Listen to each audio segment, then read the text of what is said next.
I've discovered a horrifying truth, and now extinction may be the best hope we have.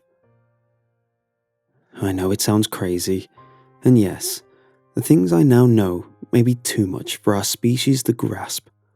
While the effects of your mind-shattering might ultimately serve humanity's greater interests, I suppose the parts of me that remain human still possess some morbid, misplaced sympathy for the ignorant. After all, I've lived countless lifetimes blissfully unaware that we, as a species, are trapped. Not quite dead, but doomed in a purgatory-like state that, unless we intervene, will persist until all the stars in the sky go dim, and perhaps even beyond. Even so, this is the only reality we've ever known. And I can't help but understand those who simply prefer not to know. I only pray that our jailer doesn't realize what I've done here. For all I know, it can simply unmake every bit of progress I've suffered for, or even alter my memories and turn me back into one of the blissfully unaware meat puppets which humanity has been reduced. I've eluded discovery so far. I just need to make enough people aware so that we can do something to change our fate. Well, if you're still here, you're either ready for the truth, or I'm about to break another mind. Last chance to turn back. Life in the late 2010s. That's where we are right now, right? Humanity is the same as ever, warring for ridiculous reasons, pushing the envelope with new technologies, and overall trying to find a purpose in our otherwise dull and uninteresting lives. I had cursed the daily slog, getting up every morning to trudge my way to my dead-end job and secretly hope that some great stroke of misfortune would strike my workplace and render it inaccessible, at least for a week or two. A gas leak, or some huge mess, or hell, a meteorite the size of a football crashing through the walk-in freezer. Something ridiculous like that. Knowing what I do now, the tedium of the lower middle-class American life seems hopeful, ideal even, compared to the truth. It was at this point that I first became aware, at least when I first began to peel back the layers of the veil of lives which composes our entire perception of the world around us. I was walking to work one morning, across the road in what I like to call mid-rural Florida. It wasn't all farmland and hillbillies, but the nearest Walmart was a good 15 minutes away. A sleepy town at the edge of the suburbs, but before you hit the trailer parks, creepy farmhouses, and swamps. Still, quiet as it was, some things were the same no matter where you went. Maybe he'd been driving too fast for me to realize he was coming, or perhaps I'd simply fallen so deeply into the motions of the daily grind that I just mechanically wandered into the crosswalk without even looking. Neither determination would have changed the outcome, as the dark-coloured SUV ploughed into my soft, frail human body. It's true what they say. When you come close to death, everything just stops. For a moment, I even thought the driver had slammed on his brakes and barely nudged me, but the sensation of the life slowly draining from my swiftly braking body made it all too real. This was what dying felt like. I caught the driver's eye in the split second we shared during the final moment of my life. Terror flashed across his face, as I'm sure it did mine. Before the light drained from the world, and all sensation, except for the dullest, most disconcertingly muted thud of impact, left my perception. Dead on impact, I'm sure the autopsy would have said. Barely enough time to register the pain. This is it, I remember thinking now. Though at the time, I was surprised I still had such a capacity for thought. bring on the pearly gates or the fiery abyss. Nothing's stopping it now. I'd never been a religious man. Perhaps that's what ultimately kept me sane through this whole ordeal. For just a moment, I became aware of something. Sensation, movement. Not like someone was hefting my unmoving corpse into a stretcher or anything. This was manual limb control. Locomotion. My arms, my legs. But I wasn't in control. Everything was dark, and there was only a faint clattering sound, like needles tapping on glass. Discontinuity followed, and as far as I was aware, I was alive again. Only, I wasn't me. And I wasn't actually aware of anything that had just ploughed my awareness from a mangled corpse into a new working body. Well, let me stop there before I get hung up on who I actually am, or was for that matter. It'll be irrelevant before long anyway. All you need to know is that I was reincarnated. We all are, it seems, but not in a manner you've come to expect. I wasn't reborn, so much as I was inserted into another body roughly the same age as my past self. New identity, new memories, new me. Completely seamless, without any knowledge of what had just happened. At least, at first. Life carried on like I'd never met my end at the business end of a speeding motor vehicle, and my existence on the complete opposite end of the world seemed as normal as ever. Until, of course, humanity exemplified both its lust for destruction and its unerring frailty once again. My next death came at the hands of a homeless man on the streets of Moscow. He'd asked me for change that I simply didn't have, and responded with an empty bottle of vodka to the back of my head when I relayed this to him. Once again, curtains of darkness drew over the world, and I became distinctly aware of being someplace other than the cold, snowy streets of Russia.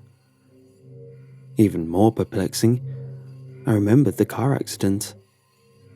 Every little detail of the wreck that had claimed my previous life was as fresh as if it had just occurred. Before I could even think to puzzle over this, I felt this dark world slip away, but not before I heard the odd clattering sound again. I went through many lives after that, in many places. Africa, Asia, back in the US. I can barely remember most of them. It seems like only violent deaths can bring me back to that horrible place beyond the terminus of life. But through it all, I began to piece some things together, and the dark world that lingered in my perception after death became more clear. After a particularly gruesome death, courtesy of a pair of wild dogs in Australia, I of course returned to the world beyond. Only this time, something changed. I could see. For the first time, whatever passed for eyes in this body of mine could sense the world around me. I couldn't control what they looked, nor did I recognize the dark amber walls surrounding me, but I could finally see just where I went after each bloody death. I could tell it was dark, but my eyes were accustomed to it, perhaps built for low-light environments. I could also move, but I was not in control of my motions. At this point, I was a prisoner in this body, peering out through alien windows as whatever contained my consciousness moved about these dark, yellow-orange tunnels. The walls themselves looked almost organic, chitinous or resinous maybe, slightly shiny, like they were wet, I couldn't feel anything, but once again I heard the tapping, tinking, clattering sound. I heard it in the distance, and very close every time my body walked. This surreal experience lasted maybe 15 minutes, providing a short-lived tour through the strange, alien tunnels, before I was pulled from purgatory and back into life. Again, my perception of it grew stronger and continued to do so each time my life came to an abrupt and violent end. I can't remember how many times I'd gone through the cycle before the bombshell of dreadful, horrible truth descended upon my mind and mangled my perception of life, existence, and the universe as a whole. I can't even recall how I died that time. I think the trauma of finding out where I went with each death took that knowledge wherever it took my sanity. For all the times I'd been to this place, I'd never seen another living soul, never spotted what made this strange clattering sound, and still had no idea what kind of body I had, if I even had one at all. For all I knew, I was just a soul in a jar being carried around by a demon, and this place was hell. Really, that would have been preferable. The biblical hell was all fire, brimstone, and suffering, but at least you knew what you had, what you were. No one could have imagined this. No human mind in that pathetically Luddite era of our history could have conceived the things I now know. And if they had, I'm sure they'd have killed themselves to ensure they never met this fate. I was walking along, well, being walked I should say, as I still had no control over my limbs, and eventually came to a new part of the world beyond. The tunnels opened into an enormous antechamber, where what appeared to be translucent pods made of rough glass or resin lined the towering walls. It was here that I finally saw them. The denizens of this horrible place, huge, vaguely insectoid, and pale. Vestigial wings hung limp from their back, and 4 spindly legs arched upward and curled down from a body that could only be described as a centaur of Greek myth, but all chitin. Forearms tipped with grasping claws, and a vaguely wasp-like head, complete with twitching antennae. I tried to scream, but my lip either refused to move or simply did not exist. Looking back, I don't know what good it would have done. I just couldn't think of anything else but to vocalize the horror of what unfolded before my eyes.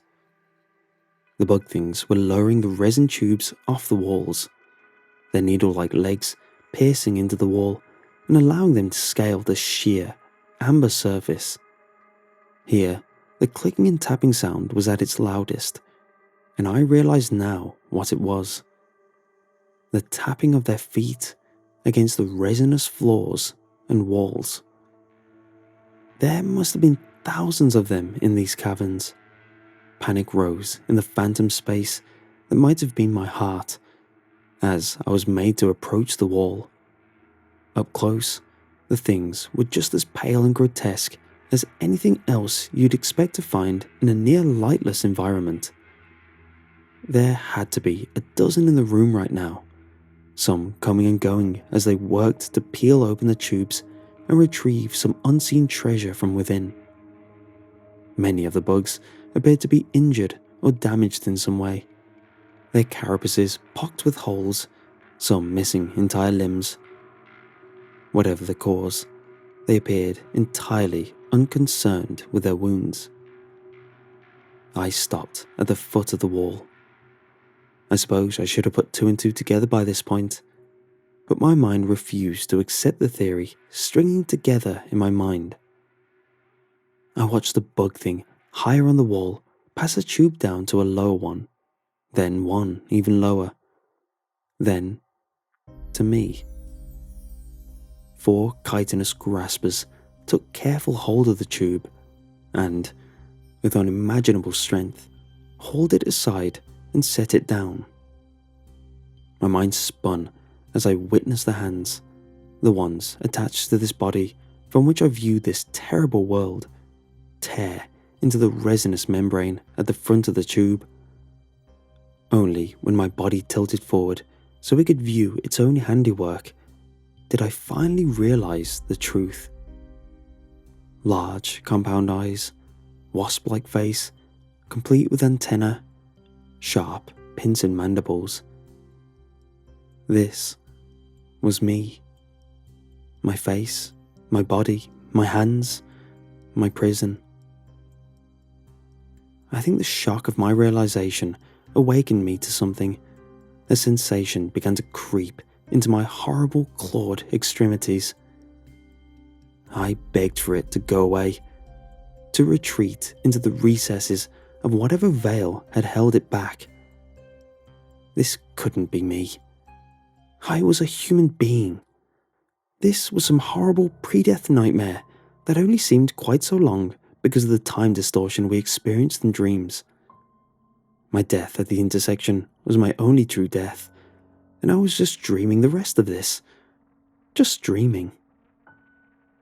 But the sensation persisted. No veil of darkness swept the world away, and no beam of light carried me to the heavens and away from this hellish world.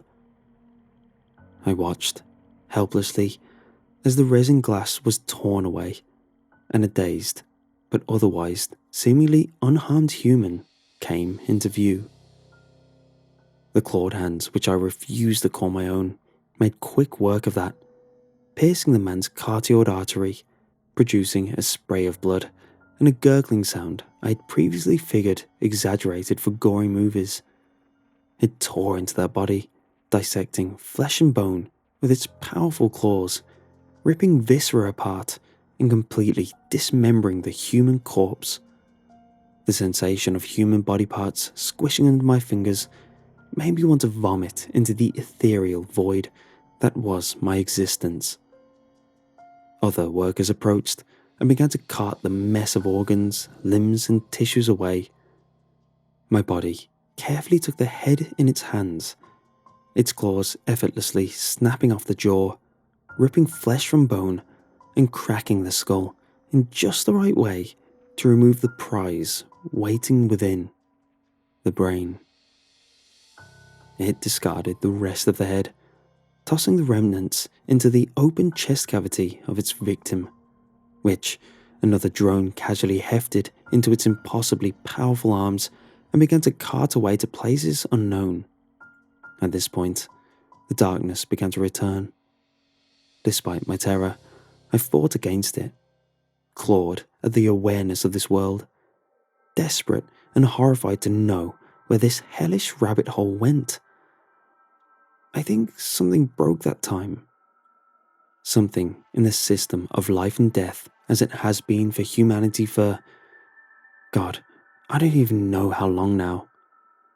I awoke to my new life, a flood of memories threatening to overtake me. A woman sat across from me at a table, and 2 children looked on vacantly. I nearly choked on the pasta in my mouth, and some words spluttered out an apology. In Swedish, I think, but I can't tell. No one looked at me. I hastily excused myself and stumbled upstairs, toward what I vaguely recognized as my bedroom. The tunnels, the bug things. I could still remember them, even now. Death brought me back there, so to find out what happened, I needed to die. And it couldn't be clean either. I dug through a drawer and found a large pocket knife. My mind raced. What the hell was I going to do? Yes, I had to know the truth, no matter how horrifying. But at what cost? Through the haze of broken, disjointed memories half inserted into my adult brain, I realised that the woman downstairs must have been my wife. And those children. God, I couldn't even think of it. It wouldn't just be my life I was destroying. As I struggled to make my decision, however, I realised something. They hadn't reacted at all when I stormed off from the table. None of them had even looked at me. I went back downstairs and peered around the corner. They were still there at the table, my wife and 2 kids mechanically forking noodles into their mouths. There was something horribly inhuman about the way they ate. I called out to my wife, but she didn't answer. I yelled to her this time. Still nothing. What the hell was going on? More fascinated than concerned, I hurried into the kitchen and smacked one of the kids in the back of the head. He didn't even flinch. He just kept eating. When I slid his plate away, he just reached his arm out farther for it. Not a single one appeared to realise I was there. I'd seen enough. Whatever this was, it sure as hell wasn't the answers I sought. I brought the knife to my throat, held my breath, and did the deed. The pain surging through me as the blade pierced my carotid artery distracted me from the compulsion to stay in this place, to embrace the lie and forget the horrors I'd seen. But I couldn't. I had to go back to the truth, to see where it all wound up. It didn't take me long to bleed out. Sure enough, my consciousness returned to the inside of the wasp thing in the tunnels.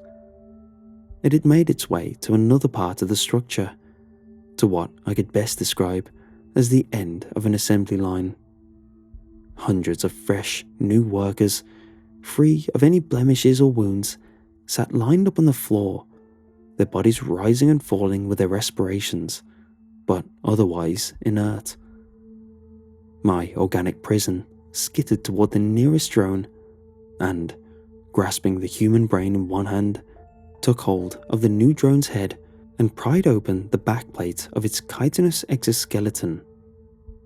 The damn thing had a hollow head, save for the end of a spinal column. My hands carefully maneuvered the fresh brain into the drone's head, setting it atop the spine. Another hand went into my mouth, where a blob of sticky grey-green mucus was coughed up. The aftertaste brought on another phantom gag reflex, and I couldn't even begin to describe it. This disgusting snotball was slathered around the base of the brain and spine, and the new drone's head was closed up. Its body twitched a couple times, then went full-on grand mal for a half minute. All the drones in the room stopped, but I hardly even noticed. The psychic scream ringing in my head was enough to drive me teetering back to the realm of the living, but I somehow managed to hang on just long enough to endure it. God, I wish I hadn't. Memories flashed before my eyes.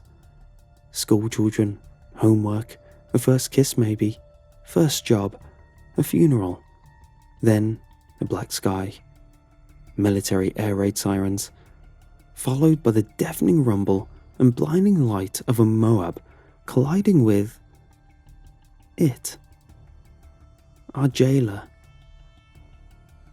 I awoke in a human body once again. Just like last time, I was thrust into a brand new life, already in progress.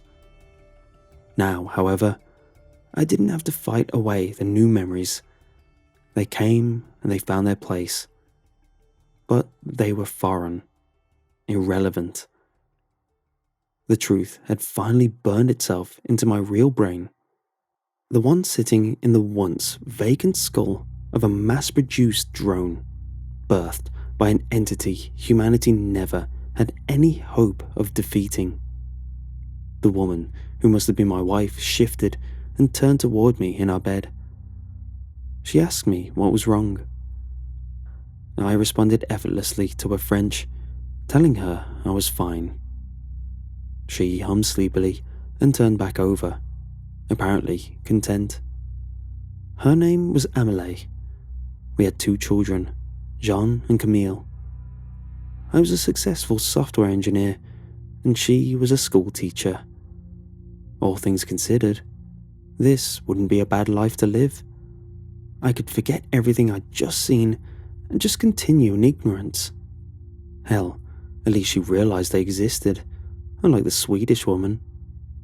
I could start over like this. Only I couldn't. This life wasn't real. Nothing past January 4th of 2011 was real. I remembered it all now. My last, or rather, my only true death. NASA and the ESA had co-discovered the anomaly in '02, an absolutely massive patch of dark space, slowly edging across the sky. It couldn't be seen by anything but the most powerful telescopes of the time, and it was nowhere near us, or so we figured. This curiosity turned nightmarish as one day the shadow completely vanished, only to be discovered around 3,000 light years away from its original location. Not only that, but it had gotten closer. This continued for the next 8 years. The shadow would travel to some seemingly random place in space, only to disappear and reappear again. Each time, it drew nearer. Each new discovery raised more and more alarm among the scientists studying the phenomenon, and word eventually got out that something big was headed our way. We still couldn't see what it was, of course. Space was dark, and it was still outside our solar system, unlit by any of our stellar neighbors. Even if light had reached it, we simply didn't have the technology to properly image it. It wouldn't have mattered anyway. All the world's combined arsenals, nuclear and otherwise, would have dented this thing at best.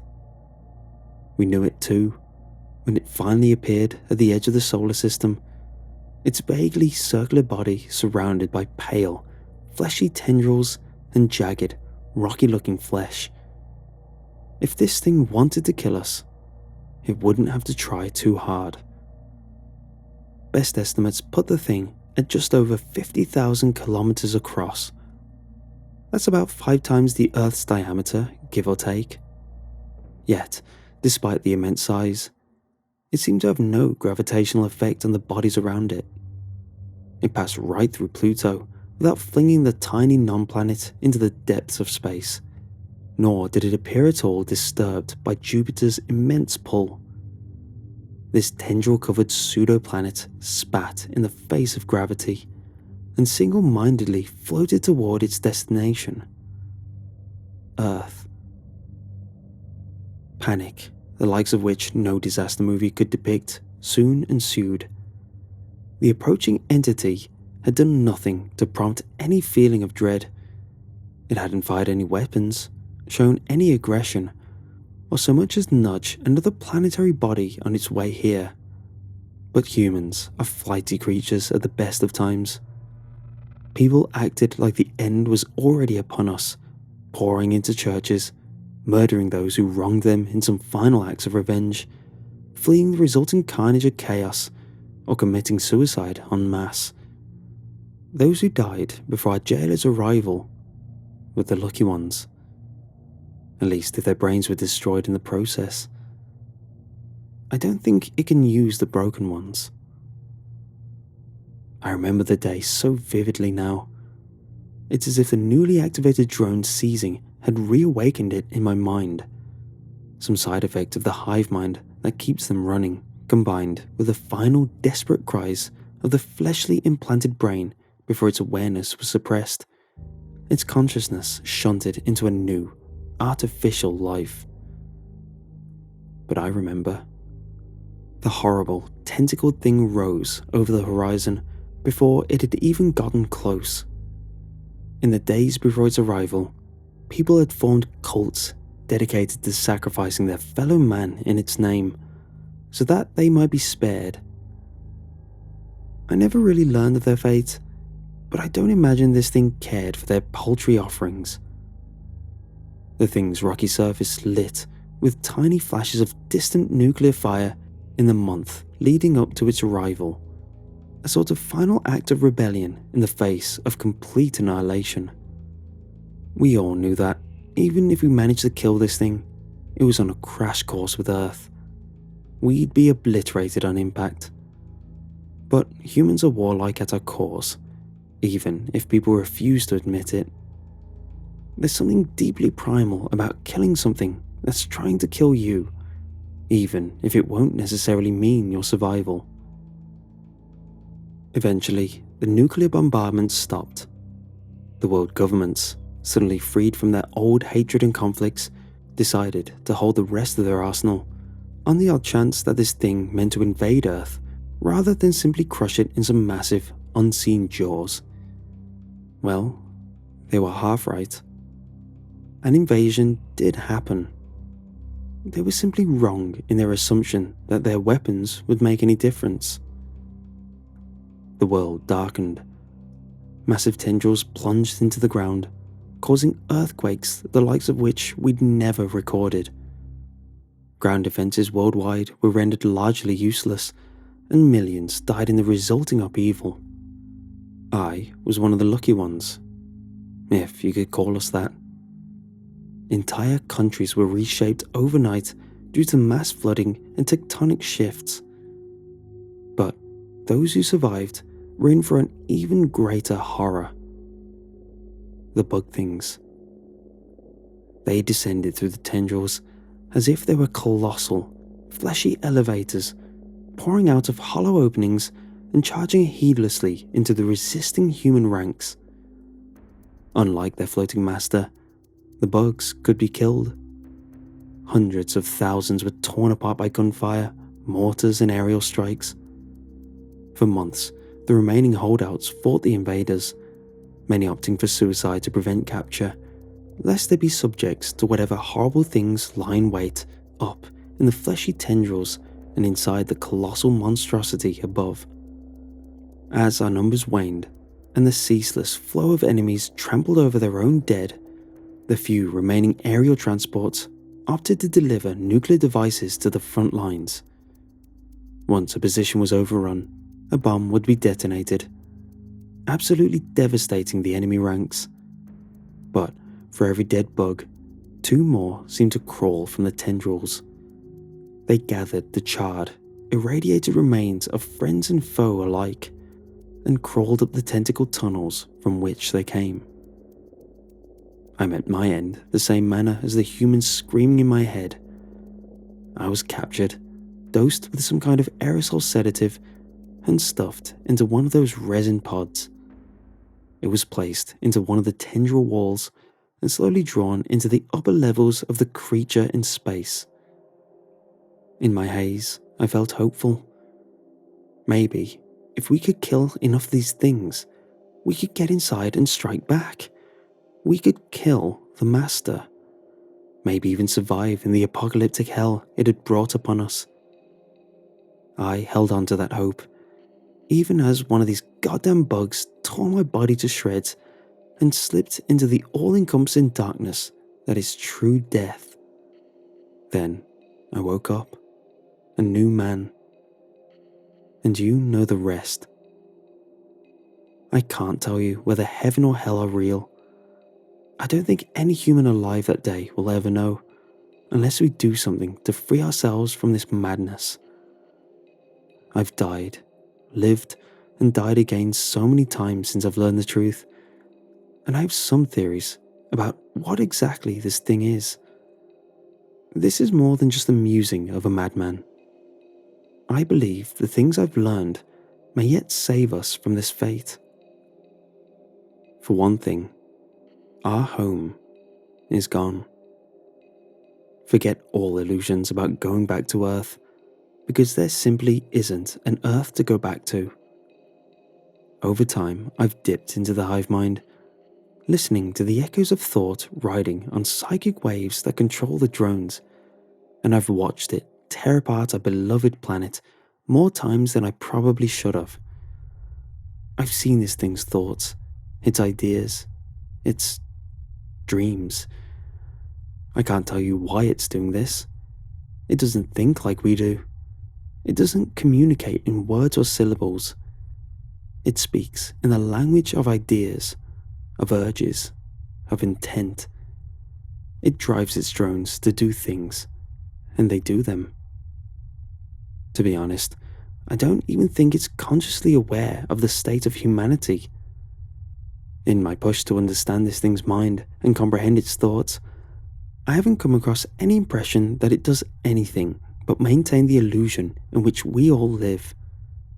But therein lies the tiny sliver of hope I've managed to dredge from the depths of my broken mind. Something this big and this powerful expends a lot of energy. Even its means of teleporting through space, a mechanism I still fail to understand, can't bring it to its destination instantaneously. It coasts along in space in a dreamlike state to preserve what energy it has, using its drones to process organic material from the species it harvests.